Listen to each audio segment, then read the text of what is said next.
Hello everyone, कैसे हो आप लोग। I am your legal educator that is Shikhapuri and welcome to CLAT and other law entrance exams of Adda 24/7। हम बात करने जा रहे हैं क्लैट 24 की। ऑब्वियसली पेपर तो हो गया है, रिजल्ट भी आ गया है, लेकिन बहुत ही बच्चों में कंफ्यूजन है अभी, क्योंकि काउंसलिंग की प्रोसेस स्टार्ट हो गई है। अब काउंसलिंग की प्रोसेस स्टार्ट हो गई है तो कुछ एक अमाउंट जो है बच्चों को देना पड़ता है, और उसी के रिगार्डिंग बहुत ही ज्यादा कंफ्यूजन है कि ये जो फीस हमें बोली जा रही है, काउंसलिंग फीस जो हमें बोली जा रही है पर्टिकुलरली, ये है क्या और ये हमें कब देनी है, इसका रिफंड कैसे होगा, ये सब चीजों बच्चों के बहुत ज्यादा क्वेश्चन है। तो हम इसी के बारे में बात करेंगे बच्चा, ठीक है। कंफ्यूज बिल्कुल भी नहीं होना है, हम बात करते हैं।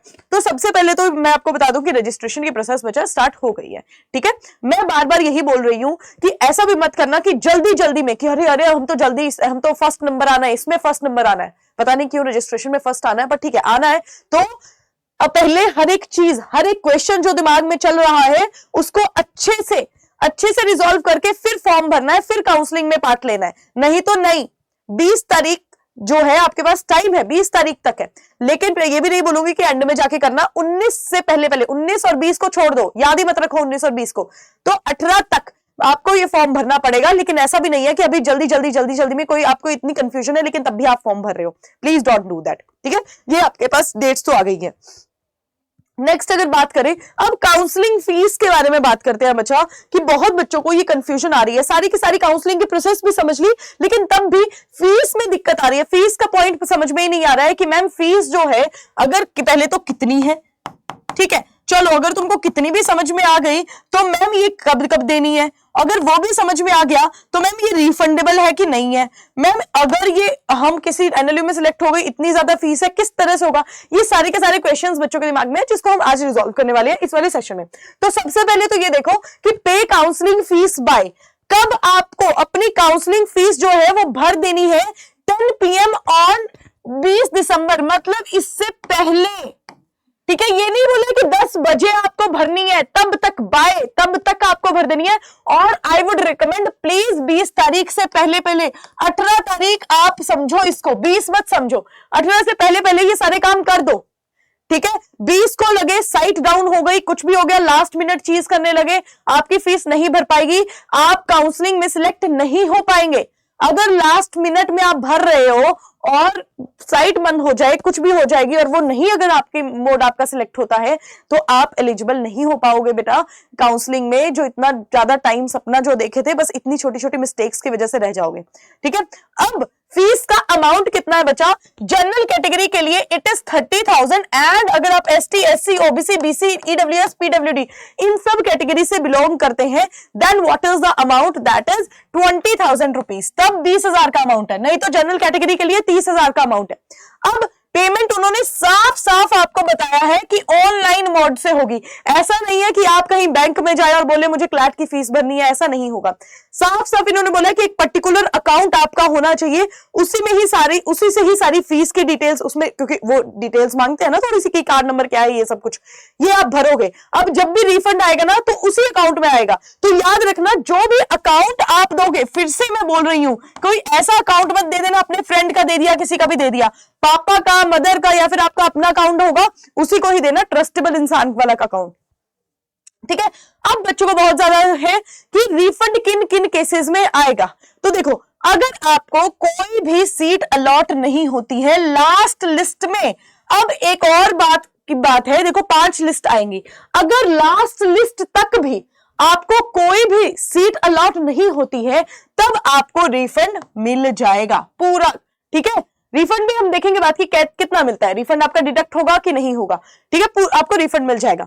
अगर आपने कोई ऑप्शन सिलेक्ट नहीं किया तो, अब इससे क्या मतलब है कि कोई ऑप्शन सिलेक्ट नहीं किया मतलब तो बेटा 3 ऑप्शन है आपको दी हुई। एक आपको दी हुई है फ्रीज की ऑप्शन, एक आपको दी हुई है फ्लॉट की ऑप्शन, और एक आपको दी हुई है एग्जिट की ऑप्शन।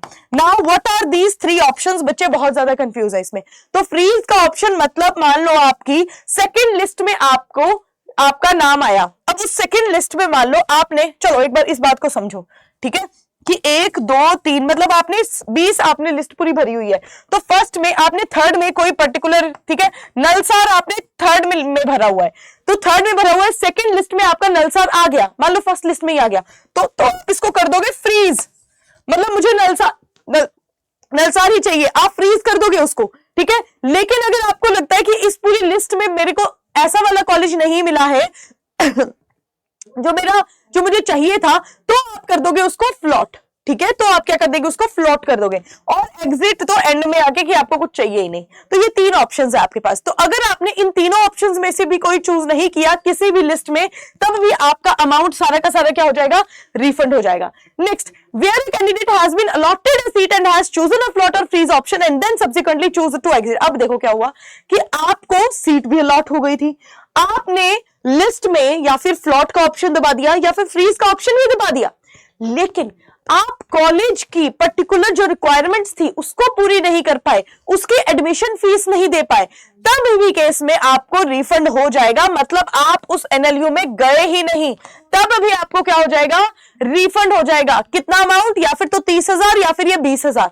समझ में आई बात? किस किस केसेस में आपको अमाउंट रिफंड होगा, बहुत बच्चों को इसमें कंफ्यूजन है। नेक्स्ट देखो कि अब रिफंड डिडक्ट होगा या फिर रिफंड फुल में मिलेगा। तो अगर आपने किस किस केसेस में आपको फुल में मिलेगा, अगर आपने एग्जिट ऑप्शन एक्सरसाइज कर दिया है 23 मई से पहले मई नेक्स्ट ईयर की बात हो रही है 2024, क्योंकि उसी टाइम फाइनल लिस्ट जो 5th लिस्ट आएगी ना वो मई में आएगी, 5th लिस्ट मई में आएगी। इसीलिए उन्होंने बोला है कि अगर मई 23 से पहले आपने एग्जिट का ऑप्शन दबा दिया है किसी भी लिस्ट में, तो आपको पूरा का पूरा फुल पेमेंट, आपको फुल रिफंड हो जाएगा। 30,000 था तो 30,000, अगर आपका 20,000 था तो 20,000। Next, other candidate is allotted a seat for the first time in the 5th round of counseling and the candidate choose to exit and fails to complete। अगर आपको 5th लिस्ट में, मान लो आपका नाम ही किस में आया, 5th लिस्ट में आया, और अब तक आपको मई में आएगा और आपने शायद कोई कॉलेज या फिर कुछ भी ज्वाइन कर लिया होगा, या फिर आपका मन नहीं होगा वो 5th लिस्ट में जो भी कॉलेजेस आए उनमें जाने का, आपने दबा दिया एग्जिट का ऑप्शन। तो एग्जिट का ऑप्शन जब आपने दबा दिया तो ऐसा मत सोचना कि अब मेरा जो रिफंड था वो कुछ डिडक्ट हो जाएगा, नहीं, तब भी आपका जो रिफंड होगा वो पूरा का पूरा आपको दिया जाएगा, ठीक है, पूरा रिफंड आपको आएगा। नेक्स्ट, अब डिडक्शन किन किन केसेस में होगा कि अगर आपने 1 PM से बाद में, ठीक है, एक वहां पे भी 1 PM है, 1 PM से बाद में ऑफ मई 23 2024, रिमाइंडर ही लगा लो भाई, 23 मई 2024 से 1 बजे से के बाद में अगर आपने एग्जिट का ऑप्शन तब आपने डिसाइड किया, तब तो आपका 5,000 रुपया गया। मतलब अगर 30 दिया है तो 25 आएगा, और अगर 20 दिया है तो 15 आएगा, ठीक है। तो ये आपका रहेगा, डिडक्शन तब होगी। If a candidate is found ineligible by an NLU based upon the verification of documentation information provided by them an amount of इतना। अब मान लो आपको एनएलयू भी पर्टिकुलर मिल गया, मान लो नलसारी आपको मिल गया, आपकी किस्मत बहुत अच्छी, नलसार आपको मिल गया। अब लेकिन जब वेरिफिकेशन होगी तो डॉक्यूमेंट्स वगैरह आपको चाहिए होंगे। अब जब डॉक्यूमेंट्स में अगर मान लो आपके कुछ इस तरह के डॉक्यूमेंट्स होंगे जो एनएलयू इनएलिजिबल आपको फाउंड कर देती है, तब भी आपको वो जो 5,000 है वो क्या कर लिया जाएगा, डिडक्ट कर लिया जाएगा, ठीक है, ये डिडक्ट कर लिया जाएगा। अब ये बात हो गई उन बच्चों की जिनका एनएलयूज में एडमिशन नहीं हो पाया किसी ना किसी वजह में। मान लो आपका एनएलयू में एडमिशन हो गया है, तब उस केस में क्या होगा, उस केस में ये जो फीस होगी ना 20 या 30,000 रुपए, ये आपकी एडजस्ट हो जाएगी कॉलेज में। जिस भी कॉलेज की जो भी फीस होगी, मान लो 3 लाख रुपए अगर आपकी फीस है, ठीक है, तो उसमें ये जो 30,000 है या फिर आपको 20,000 ये ना एडजस्ट हो जाएंगे, ठीक है। या फिर मान लो किसी की कम है, ठीक है, तो वो डिफरेंस जितने का भी आएगा, इतना तो कम है ही नहीं पर जितना भी डिफरेंस आएगा उस तरह से बात चलेगी। तो ये हमारी फीस का स्ट्रक्चर था कि किस तरह से रिफंड होगी, किस तरह से फुली डिडक्ट होगी। अब बच्चा ये वही केसेस की बात है जब आपको फाइनल सिलेक्शन आपकी नहीं हो पाई, जो सिलेक्शन थी वो नहीं हो पाई। पहली तो बात कि इस चीज से घबराना नहीं है, ठीक है, बिल्कुल भी नहीं घबराना है। अब मैं हमेशा उन बच्चों के साथ यही बात कर रही हूँ जिनको लग रहा है कि हमारी शायद एडमिशन नहीं हो पाएगी, कि what do you want to do. आपको क्लैट फिर से देना है या फिर आप फिर किसी भी कॉलेज में जाने के लिए रेडी हैं, मतलब आप प्राइवेट कॉलेज में जाने के लिए भी रेडी हैं। तो नहीं मैम, हमें क्लैट ही देना है, हमें तैयारी करनी है ताबड़तोड़, अगली बार तो हम सच में लेकर जाएंगे अच्छा कॉलेज। ओके सर, तो अब कैसे तैयारी करनी है, नेक्स्ट क्वेश्चन मेरा यही होता है, किस तरह से आपने सोचा है तैयारी करने को, खुद से सोचा है या फिर गुरु आपको चाहिए, क्योंकि गुरु जो बहुत बहुत जरूरी होते हैं गुरु। मैंने आपको बार बार, मतलब आई एम सो सैड कि मैं 24 में आपकी तैयारी नहीं करवा पाई, पर 25 में मैं आपके लिए बिल्कुल रेडी हूं। तो वो गुरु जो है वो आपके लिए बिल्कुल रेडी है 2025 की तैयारी करवाने के लिए। हमारा फाउंडेशन बैच आ चुका है। पूरी 80 आपको कोड अप्लाई करना पड़ेगा, जिससे आपको मैक्सिमम डिस्काउंट मिलेगा। मतलब मैक्सिमम क्या भैया, 80% आपको डिस्काउंट मिल जाएगा। और क्या चाहिए, लेकिन इसकी पहले फीचर भी जान लो, ऐसा नहीं कुछ भी।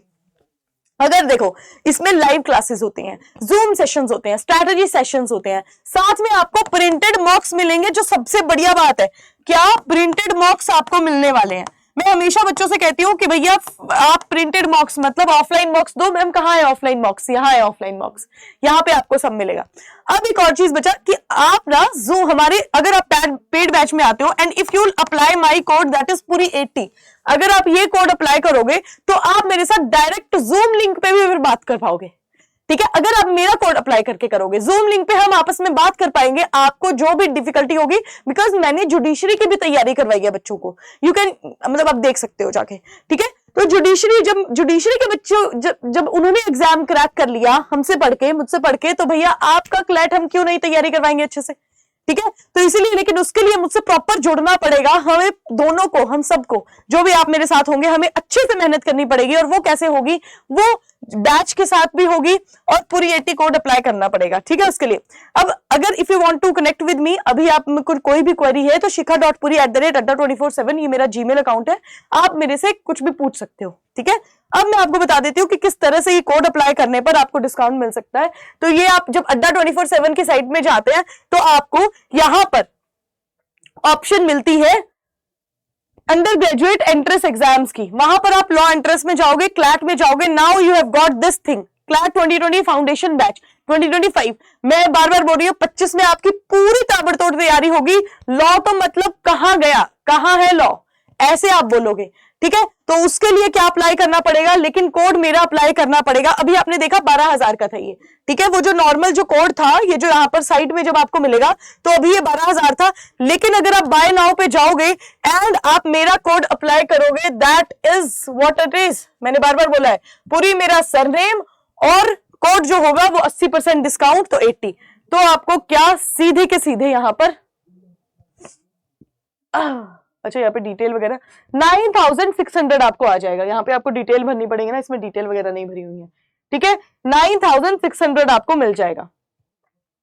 तो 9,600 80% डिस्काउंट सीधे मिल जाएगा। तो बच्चा आज का सेशन यहीं तक था। ठीक है, इस सेशन को खत्म करते हैं। और मैंने आपको काउंसलिंग फीस के बारे में बता दिया। और अगर लगता है कि 25 की तैयारी करनी है तो फिर तो ताबड़तोड़ करनी पड़ेगी और साथ में बैठ के करनी पड़ेगी। उसके लिए आपको बैच के में थोड़ा सा इनरोल होना ही पड़ेगा, है ना बच्चा। और code, what is the code, पूरी 80 is the code. Thank you so much बच्चा, नेक्स्ट सेशन में मिलते हैं।